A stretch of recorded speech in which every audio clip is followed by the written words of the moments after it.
potres me probudio. Osjećala sam se zbunjeno i uplašeno.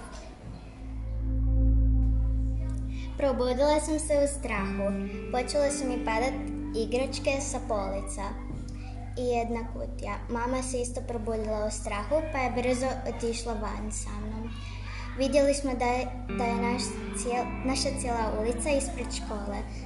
Onda smo se svi obukli i izašli van. Čekali smo tatu. Mama mi se bila probudila prije potresa, išla je vidjeti na mobitelu koliko je sati pa je išla dalje spavati. Počeo je potres i mama je brzo bila trčala po mene. Ja sam mislila da je bila počela škola, ali nije. Onda mi je mama rekla da je bio potres.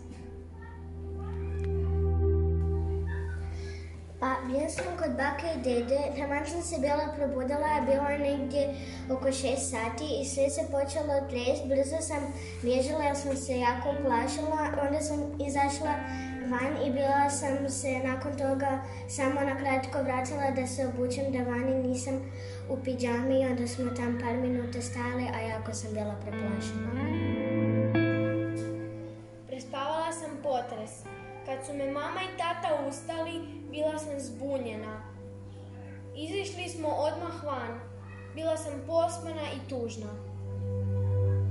Probudila sam se i osjećala se jako ugodno jer je mene potres masirao. Mama mi je uletjela, zapravo tata mi je uletio u sobu i mama uzeli me iz kreveta, rekli mi oblači se odmah. Dok sam se ja oblačila, oni su pripremali torbicu i onda smo svi otišli i mama je skoro pala u nesvijest jer se ona jako bojala. I onda smo bili vani 3 sata i u autu 2 sata i čekali. I mi još uvijek imamo torbu